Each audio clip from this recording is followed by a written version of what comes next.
Forget frequently asked questions. Common sense, common knowledge, or Google. How about advice from a real genius? 95% of people in any profession are good enough to be qualified and licensed. 5% go above and beyond. They become very good at what they do, but only 0.1% are real geniuses. Richard Jacobs has made it his life's mission to find them for you. He hunts down and interviews geniuses in every field: sleep science, cancer, stem cells, ketogenic diets, and more. Here come the geniuses. This is the Finding Genius Podcast with Richard Jacobs.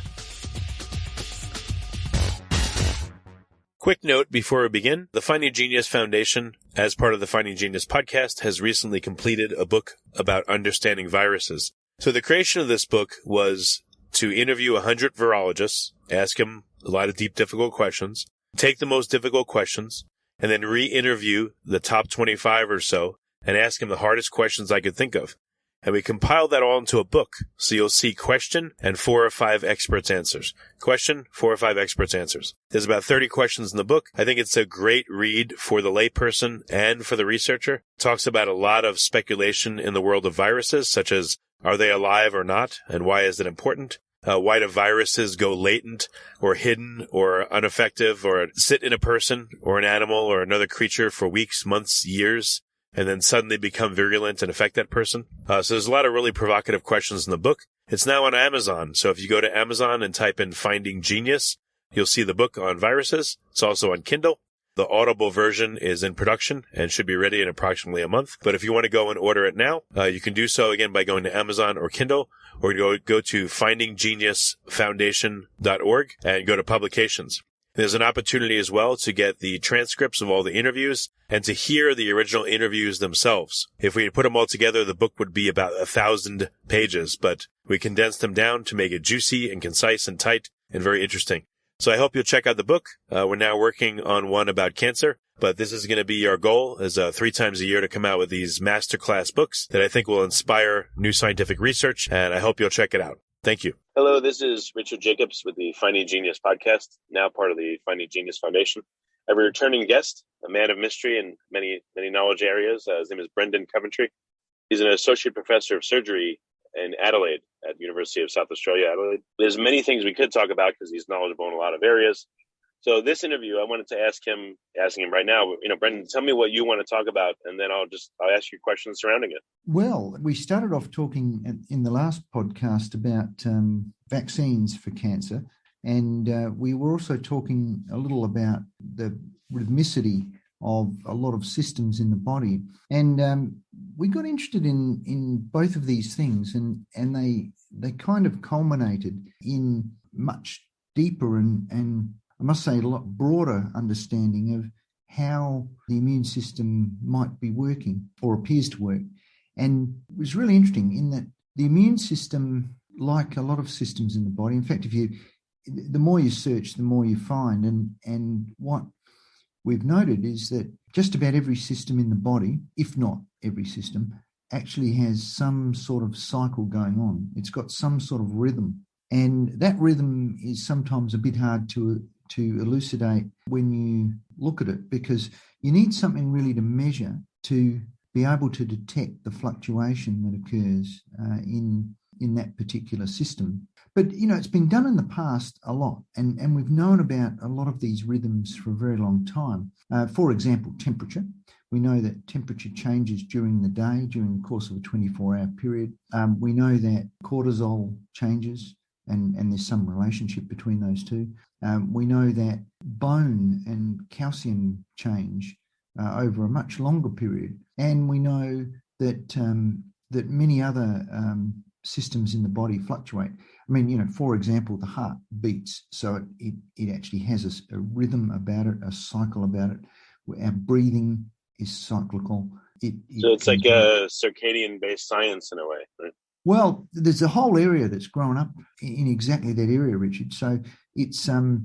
Well, I can tell you briefly. I take a whole bunch of different vitamins, and one time my wife sat down and looked them all up, and the optimal times to take them. Some were day, some were night, because their effects in the body. And I changed for a few weeks and tried it out, and I actually felt a lot better just by changing the timing of the various supplements I was taking to optimize them more. When did you find was the optimal? Could you pin a time down? Well, some are in the morning because either they, had kind of like a caffeine effect, or sometimes they would contain caffeine.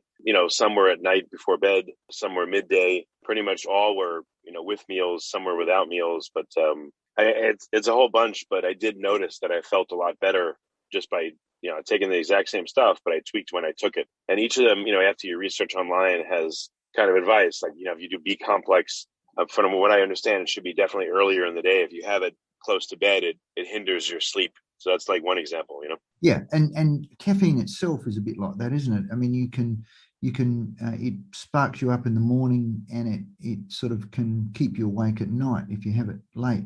And it seems to be affected by age a bit too. So younger people seem to not be affected terribly much by caffeine, whereas older people seem to be kept awake at night a lot if they have caffeine late. So I used to drink caffeine at like midnight and then go to sleep shortly after, but now no way. Yeah, it's interesting, isn't it? And it's fascinating. It's something that a lot of people comment on, and clearly circadian means about a day. So it's a rhythm of about a day. And there's lots of rhythms, though. We can start to sort of unpick this a bit, and we've done this a bit with some of our cancer work since around 2007, 6 or 7, and we've been looking at when we might get more response from the immune system when we vaccinate. And Brendon, one quick, I don't mean to interrupt you on this, but yeah, sure. All of a sudden I had a flash of thought in my mind. Like, if we take cancer, I would think 99.9% of treatment happens in the early day or morning. Has anyone ever looked at treatments at night, or in a different rhythm with cancer, and has it had any effect?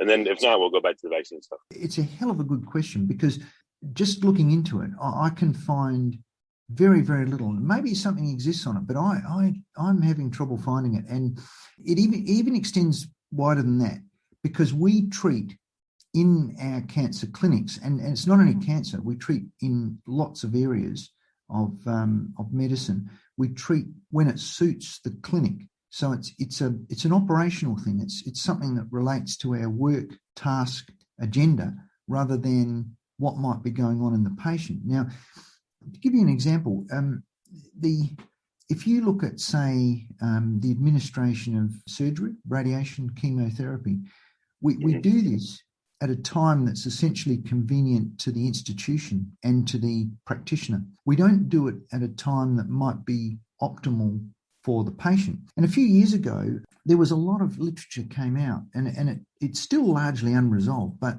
a lot of literature came out saying in breast cancer whether you should operate on women at certain phases in their menstrual cycle. So, if a woman was still actively menstruating, which is another rhythm, that's 28-day rhythm, roughly, then, should you be operating the luteal phase or follicular phase in the cycle? And therefore, would it alter outcomes? So breast cancer being a potentially hormonally responsive cancer, does it matter when you operate on the woman within the cycle? It might be better to delay it, say 2 weeks.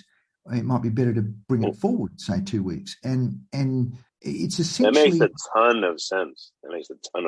Yeah, I've learned also that, unfortunately, most drugs are tested on, let's say rats or people, male rats or male people. Women, I've never seen drug data. I've seen, don't take this while pregnant, but it's kind of a blanket disclaimer. But I haven't seen drugs where they have clinical data on women where they administered it at different parts of their cycle, for instance. Yeah, and we're noticing some of this stuff with the COVID vaccinations too. When do we optimally vaccinate for COVID? We know now that certain of the COVID vaccines perhaps not as effective, and maybe even are associated with more side effects in certain age groups. So, there's a whole lot of stuff that we're right on the edge of understanding, and most of it gets glossed over because of convenience. It's too awkward to try and sort of alter to treat on a Sunday, say, or to treat at midnight, or to treat at 10 p.m. at night, as opposed to 9 a.m. on a Monday or a Tuesday or some convenient time. So we started looking into this a lot more, and initially we noticed that when we were vaccinating on a regular fortnightly basis for melanoma, this is advanced melanoma now, then we were finding that what happened was quite remarkable. We could see the tumour would sort of grow and then it would regress. Before we continue, I've been personally funding the Finding Genius podcast for 4.5 years now, which has led to 2,700 plus interviews of clinicians, researchers, scientists, CEOs, and other amazing people who are working to advance science and improve our lives and our world. Even though this podcast gets 100,000 plus downloads a month, we need your help to reach hundreds of thousands more worldwide. Please visit findinggeniuspodcast.com and click on Support Us. We have 3 levels of membership from $10 to $49 a month, including perks such as the ability to see ahead in our interview calendar and ask questions of upcoming guests, transcripts of podcasts you're interested in, the ability to request specific topics or guests, and more. Visit findinggeniuspodcast.com and click Support Us today. Now back to the show. And the effectiveness of the individual vaccines seemed to vary a bit. It was almost like we were kind of hitting a particular space in the patient's own immune system that was making it either more effective or less effective. And we could never really get a handle on it. And it's still incredibly complex. We started measuring an inflammatory marker that I mentioned in the last talk called C-reactive protein, or CRP. Now, C-reactive protein is really interesting because it's been regarded as a global type of marker for inflammation. And it can be inflammation of lots of types. I mean, say infective inflammation or inflammation, say, from arthritis, autoimmunity, even cancer. And CRP is a remarkable molecule. Just a little bit of background on that. It's a pentraxin, so it's actually got 5 parts to it, large parts to it. It's quite a large molecule, so it's a pentameric structure, and it is released principally from a range of tissues in response to trauma and in response to inflammation. Very, very global thing. And we started getting interested in exactly what it does too, because it seems to act as a bit of a mop for the serum and maybe the tissues as well. And what it does is it picks up debris from inflammation. So in the inflammatory process is, just like a battle, a good old-fashioned battle. You have one side attacking the other side, and the aftermath is a whole lot of bits and pieces and dead bodies lying everywhere. And someone needs to come in and sort of clean those up. And in a way, the immune system fight is a little bit the same. There's a whole lot of debris that's left over from the immune battle that's gone on or going on, and CRP is released in response.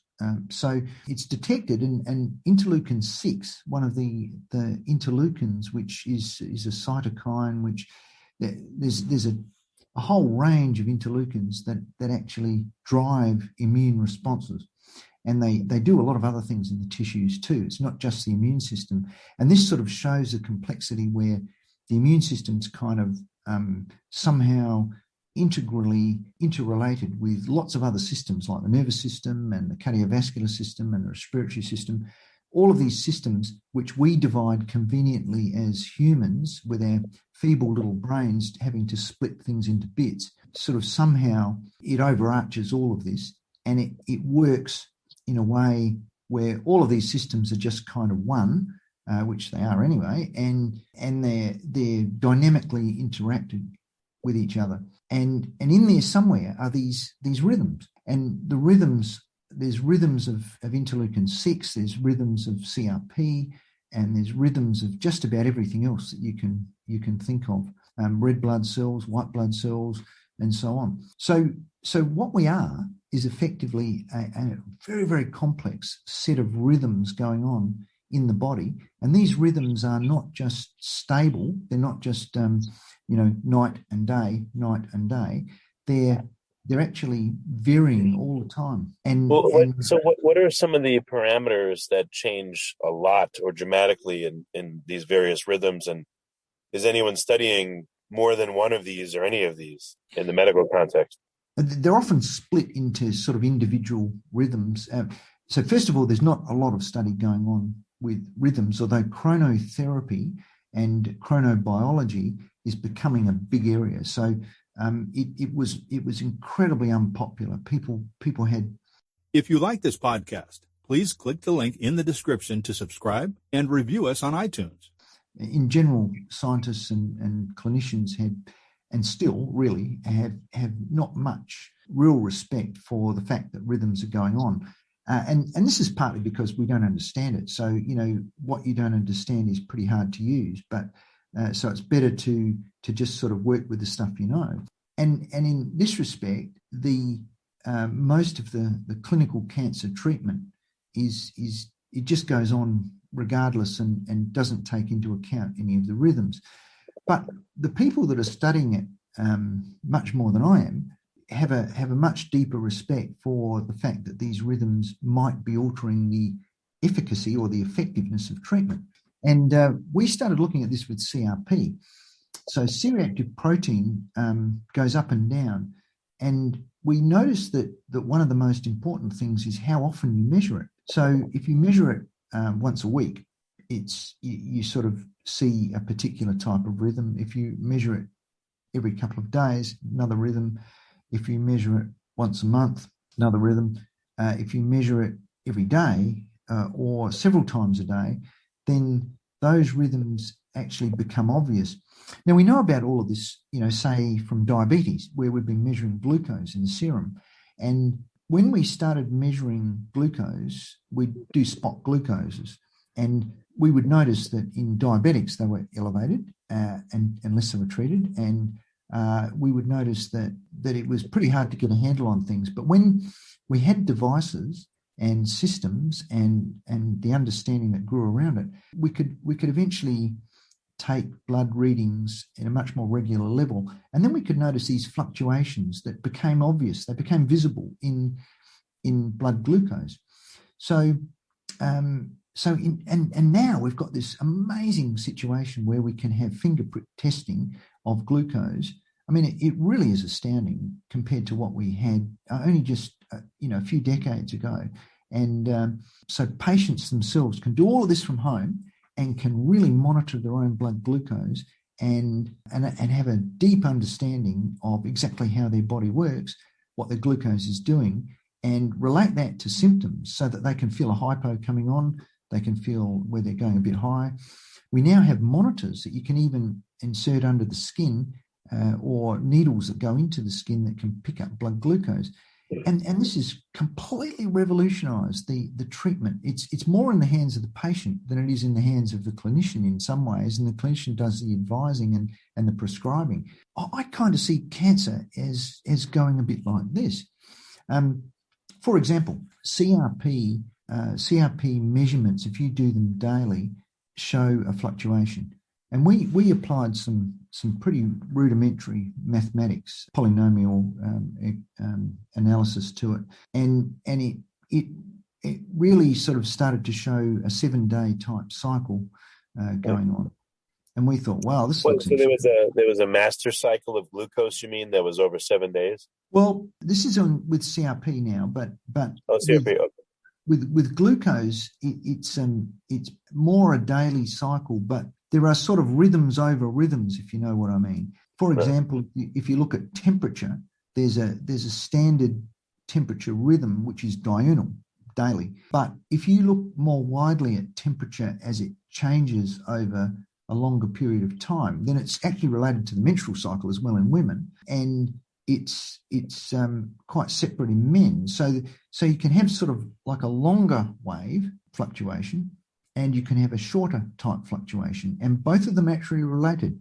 And then these are related to cycles of, say, cortisol or the menstrual cycle in women, which alters. I mean, that's how ovulation used to be picked, as a peak, a sudden upshift in temperature. And there were a whole range of methods that were early contraception, basically. So by studying other systems in the body, we can get a handle on what we're talking about here, cancer. And we can study CRP, which is a very rough indicator of inflammation, as a marker for cancer. Turns out that CRP, and there's a lot written on this, CRP is actually a marker. A static single CRP is a marker for the development of cancer later. How amazing is that?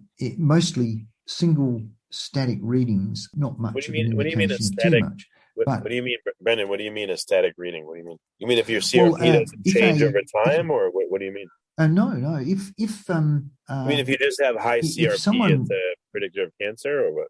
Yes, exactly. That's exactly what it means. And so for a range of cancers, and for example, one of the most researched ones in this regard is colorectal cancer. So if someone has a static measurement of CRP, so they walk into their doctor says, look, I'm going to do a CRP at kind of any time, then that patient has a CRP. If that's elevated, then it is associated statistically with the development of colorectal cancer at some point in the future. Quite amazing finding. Well, and is this has just been from one repeated reading, over and over or is again. this from readings over a period of time where it's chronically elevated? I've just gone to a slightly stronger. I've got the choice of a couple of bands, and I've gone to a slightly stronger. All right, so let's for the editor, just edit this out, and we'll pick up. So you were saying one measurement of elevated CRP, or is it chronically high CRP leads you to cancer colorectal? One elevated measurement, so it can come back down after that, but a single static measurement. I mean, it's quite amazing actually. What about chronically elevated CRP? What is it a lot higher risk even, or what? Well, we don't know about that. We don't. At least I'm not aware that chronically elevated CRP is associated with a higher risk of development of cancer. One thing you can say though is if you're monitoring CRP in a patient who's had a cancer removed. So if a patient's got a cancer, the CRP is generally higher than without a cancer. So the CRP is almost not measurable in so-called normal individuals who don't have a cancer in their system. When a cancer comes into the body's system, is associated with an elevation of the CRP. We're talking about two different things here. The CRP in an otherwise healthy person, which is elevated at any point in time, is associated with the subsequent development of cancer later down the track in that individual. It doesn't mean they're going to get it, but it means that it's associated with a higher chance of getting it. Well, if we go back to circadian rhythms and measurement, when you get blood work done, from what I've heard, you want to go to the same lab, have it at the same time. If you're doing it fasting before, do it fasting now. But has anyone looked at doing blood markers at night or at different times? And again, I know it's at the convenience of the lab, but how much would C-reactive protein move during the day or night on someone? And could you get a false high reading if you do it at the wrong time, let's say? It's possible, but in normal individuals, CRP is almost not detectable. So it's so low that you couldn't pick much of a change in the rhythm. So you actually need inflammation to be going on. And if inflammation's going on, say someone's got appendicitis or someone's got pancreatitis, or someone's just got an infection, say a splinter is stuck in a part of the body and they're getting an infection developing, CRP will elevate. And almost always CRP is a decent marker of inflammation of some type going on in the body. So it could be infective inflammation, it could be trauma. So if someone comes in after a road accident and they're beaten up, bruised, and their tissues are injured, their CRP will be elevated almost always. And if someone comes in with early appendicitis, you can watch their CRP climb up until they need it removed, need the appendix removed. So it's a marker that's been used over a large number of years in multiple different ways as a ubiquitous measure of inflammation. And in the cancer area, CRP is used as a marker of people getting cancer down the track. It's used as a marker where if the CRP is elevated, the patient's got a cancer, the cancer's taken out surgically, say, and then the CRP returns back to normal to sort of almost not measurable levels. And then if you monitor that patient over time, say do measurements of CRP, say every month or few months, you can actually pick when the cancer comes back by an elevation in the CRP. So it's not a bad marker for inflammation. It's fairly broad, so inflammation of any type will cause an elevation. It's not specific for cancer, but it can be used to detect cancer recurring. And moreover than that, you can actually associate it with survival. So CRP is associated, the actual levels of CRP that are measured in the serum are associated with survival. This may be a way of, say, detecting the presence of ongoing cancer. So if cancer's still in the body and it hasn't been completely removed, then the CRP level might be mildly elevated or elevated to a higher level, say, than in the normal situation for that individual. So it's a remarkable marker, and it's showing that inflammation is highly associated with cancer. Okay, I mean, so what's next for the experimentation around CRP, or that's not your you're just commenting on it, but that's not your research? So we started. Well, it was part of the research. We started looking CRP in advanced melanoma patients, and we also, there's another group looking in Melbourne. We're looking at CRP in advanced ovarian cancer, and other groups have looked at other advanced cancers too, and shown that CRP is elevated in patients with advanced cancer that can't be removed surgically. That CRP fluctuates also over time, and a group at Mayo Clinic looked at that as well with us with advanced melanoma, and so we noticed that this fluctuation appeared to have roughly a 7-day periodicity, but this was based on the mathematics. So there were two factors here at work that really determined the accuracy of what we were talking about and what the conclusions we could draw.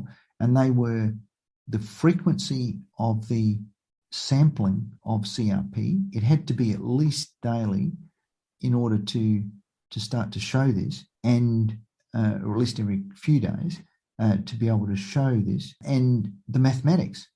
And both of these turned out to be inadequate. We sort of disproved our own findings, if you like.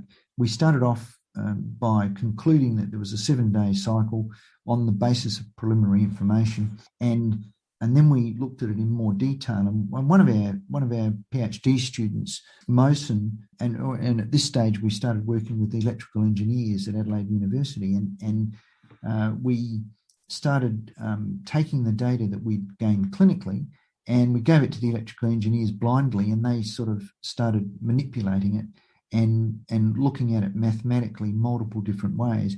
They had innumerable numbers of methodology types of methods for mathematical analysis of the data. They looked at it from lots of different angles and found that the conclusions that we'd drawn from our fairly basic primitive mathematics were in fact probably an overstatement, and we they might be true, but we just couldn't sort of say with great accuracy that they were true. And so we ended up kind of disproving our own findings, and which is often happens in science. And you know, it's actually a good thing that if you can show something and then test it and then show that it doesn't work, then you've kind of refuted your own findings or filtered your own findings to sort of understand more about. So this constant backwards and forwards about truth and untruth and truth and untruth is an important aspect of the robustness of science. And you should never be frightened to disprove your own results. It doesn't look good, and people sort of look at it and say, well, you know, how can we sort of trust your results? But the point is, we should always be searching for the truth. And the truth is not a single quantifiable static thing. It's a dynamic thing. The truth changes with new evidence. And once you start to test it properly, robustly, then you see whether the original theories and the original findings actually stand the test of scrutiny. And so we ended up disproving it. But what we did do was find a whole lot of new things.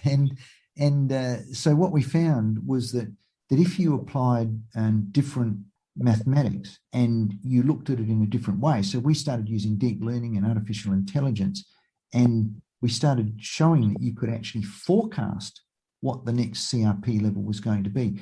Because after all, when we originally published material, we showed that patients that had vaccination that occurred at a lower level as the CRP levels were coming down, they actually seemed to do better than people that got vaccinations at other parts of the cycle, if you like. So the peaks. Brendon, what is the cycle? Have you looked, and how much does it change on average in people over a 7-day period? Well, a hell of a lot, as it turns out. We thought it was a regular sort of 7-day cycle, and we thought that it was something that you could predict quite accurately. But what we found was the more CRP levels you take, that's true, the cycle actually becomes a little more definable. You can see it better, but there's a lot of noise too. And it's the noise that seems to be interfering with our ability to be able to pick a rhythm that we can then use for treatment. So imagine the heart, for example. That's a great example. The heart beats. It sort of has an ebb and a flow, and it's on a regular basis. It sits around 80 beats a minute, say, and it goes up a bit with exercise. It goes down a bit with sleep, but it's roughly 80. So you can roughly predict how the phases of the cardiac cycle working.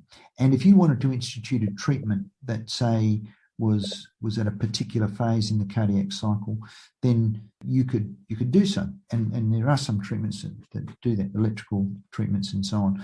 But you actually need to be able to pin down the rhythm properly to be able to know when to intervene.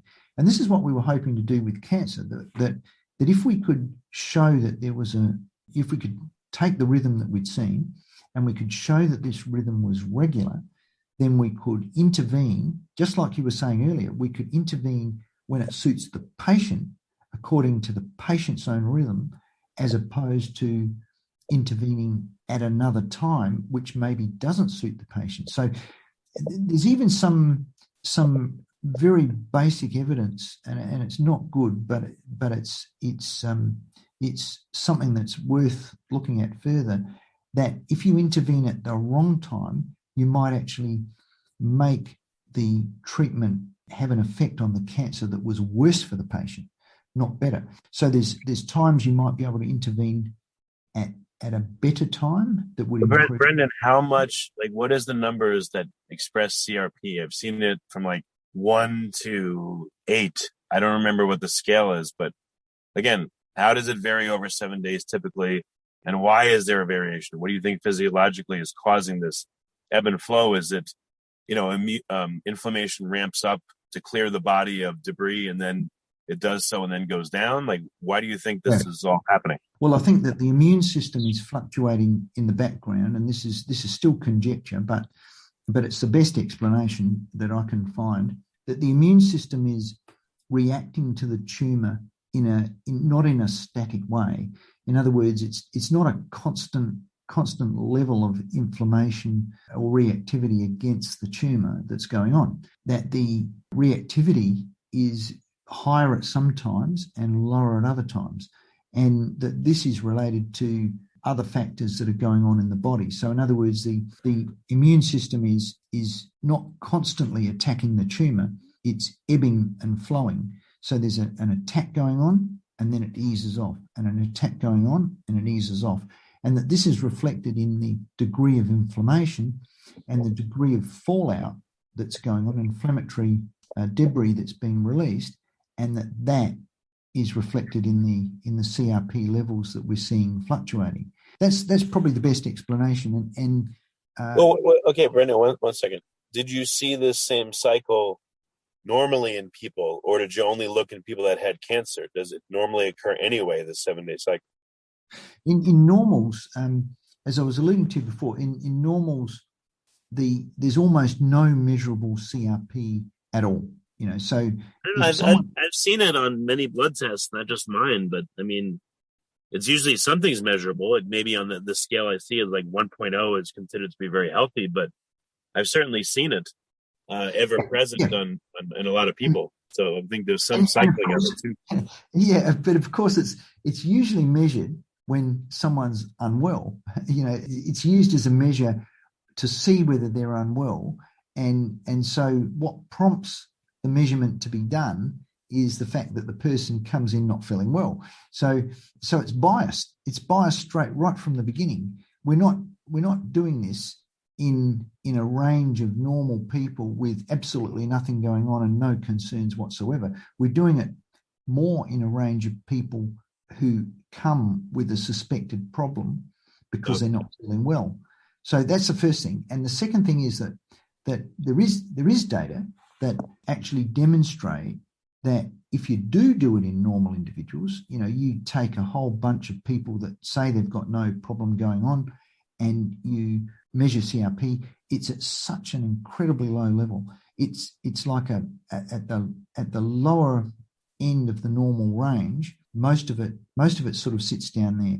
And yes, there's a tiny fluctuation, but it's almost immeasurable. It's so tiny. Whereas if someone's got, say, a cancer or a lot of inflammation going on, their CRP is sky high. It can be up to 200, say. And again, the units vary with the different labs, but it can go right up and then it comes down and then it goes up again and then it comes down and it goes up again. It's hunting. It's a homeostatic response, I think, that's going on in the immune system to an inflammatory stimulus. And in this case, the inflammatory stimulus is the cancer. All right. So what would be the implication? Like, how much does it change over the 7-day cycle in cancer patients? And, so what if you administer therapy when it's high or low? What's the difference? Well, we're not sure. There's not been enough work done to be able to draw any conclusions on it. But we know a few things. Like, for example, if you look at just general vaccination, and there's been a lot of work done in vaccination of children and adults too, but children particularly, and particularly children under 5 in Africa. And so a lot of the, quite a number of French studies. And what's been noted is that if you vaccinate children with tuberculosis vaccine, with polio vaccine, with measles vaccine, you can actually get a better response if it's injected in the morning than in the afternoon. And this is coming back to what you were saying earlier. And so there seems to be a difference in the time of the day that alters the effectiveness of the vaccine. And moreover, it depends on how many vaccines they get. So if they get, and it may depend on the sequence of the vaccine too. So if they get one vaccine and then they get another vaccine and then they get another vaccine, their overall mortality is lowered. And we have absolutely no real, and it's not just from those infections either, it's from everything. So we have no real idea why that's happening, but it's conferring protective immunity against a whole range of things that go way beyond those types of infections. So what's next for your experimentation to figure out, C-reactive protein is, how it should guide cancer treatment?